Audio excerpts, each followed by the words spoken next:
Lake Victoria, the second world largest freshwater body, has a surface area of 68,870 square kilometers.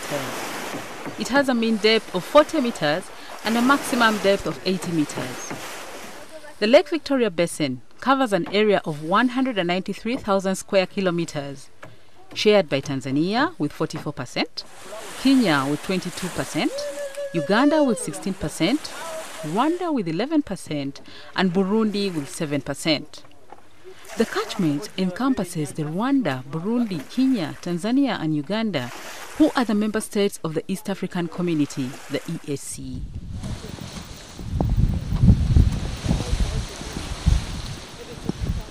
The gross annual economic product from Lake Victoria catchment is in the order of US dollars 3 to 4 billion. And it supports an estimated population of over 25 million at per capita annual incomes in the range of 90 to 270 US billion.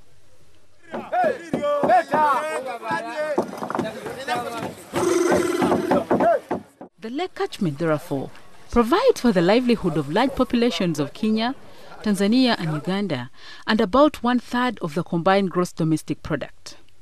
The lake catchment economy is principally an agricultural one, with a number of crops and a high level of subsistence farming, fishing,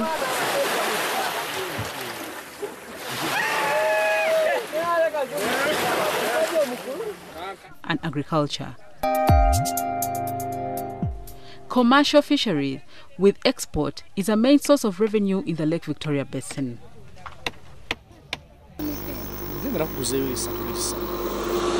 Today, the explosive proliferation of the water hyacinth, one of the worst aquatic weed in the lake, is taking a heavy toll on many people who derive livelihoods from the lake. The water hyacinth and other invasive aquatic weeds, once established, are very difficult to manage because it spreads through contaminated water that spreads its seeds as the water flows. Mr. Banda Mukasa Alex from Kagera River in Rakai says the laxity and eventual stop in removing the weed as it enters Lake Victoria from River Kagera could be the reason for its resurgence, covering wider areas of the lake. The water hyacinth, in fact, was reducing until they had to suspend that one. Either I don't know from the reason why they are suspended and brought these machines. But at the moment, the hyacinth is too much. It is too much because of the water level.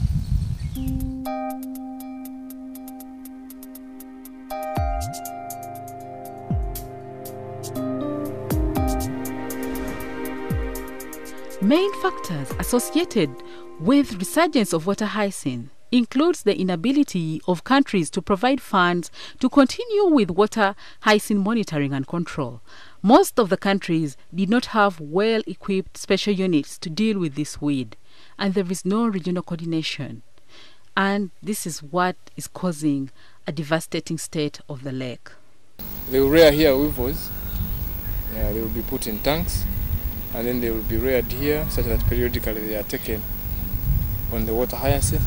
They hatch there, they produce there, they eat it up, in order to complement other efforts like the physical one of physically removing the hyacinth in the river. But we believe this would be also sustainable since the weevils continue multiplying, and they continue restocking the weevil rearing station with enough of them to make sure it continues to fight the water hyacinth.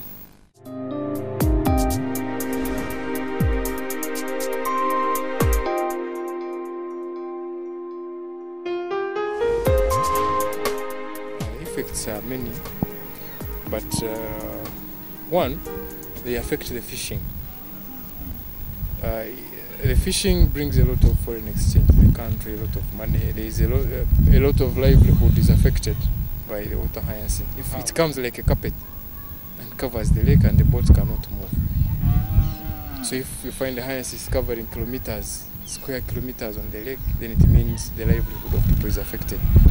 Two, the water levels are also affected, because as the water passes through, other people who rely on the River Nile don't get the water, like those in Sudan, Egypt. So you find that even their water levels are affected, since here is the source. The other water hyacinths also can harbor diseases. For example, like communities near the lake and the river, some have poor sanitary facilities.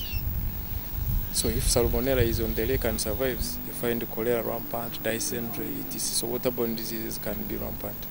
The Lake Victoria Basin, through the Lake Victoria Environment Management Project 2, have established the Lake Victoria Basin Water Hyacinth Surveillance, Monitoring and Control Strategy. This strategy is aimed at aligning organizational resources in order to remove and maintain water hyacinth levels at ecologically accepted levels within the short, medium and long terms. And what could be the other factors leading to the resurgence of this invasive water weed? In most cases, raw sewage is actually discharged into the lake. This is a factor that is also contributing to the rapid growth of water hyacinth. As you'll realize, water hyacinth basically feeds on the nutrients. If the lake will be pure and clean, the water hyacinth will not survive in it. But it feeds on the nutrients that come from the agricultural practices in the catchment, and also the wastes that are discharged into the lake from the urban towns.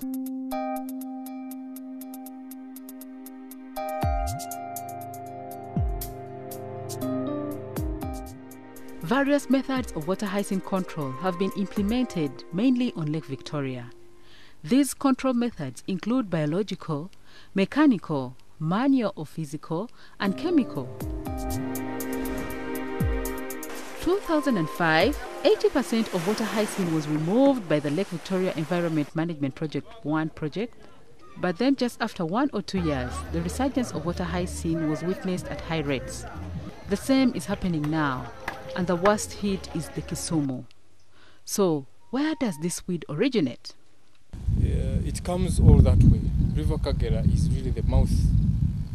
And I think government, through the Fisheries Ministry, thought it wise to have these efforts based on River Kagera. Because there is no other big river that puts in Victoria that brings the hyacinths.